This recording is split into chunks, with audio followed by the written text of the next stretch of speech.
যারা নিজের দেশের সন্তানদেরকে, নিজের দেশের নারীদেরকে ঘরে আটকে রাখতে চায়, এরা এখন ষড়যন্ত্র শুরু করেছে কিভাবে নির্বাচনকে বাধাগ্রস্ত করা যায়।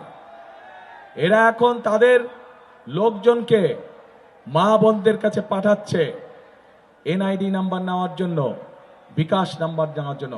এই খবর আছে আপনাদের কাছে?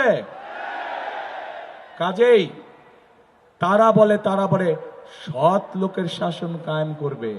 আরে ভাই, আপনাদের এই প্রস্তাবটাই তো সবচেয়ে বড় অসৎ প্রস্তাব।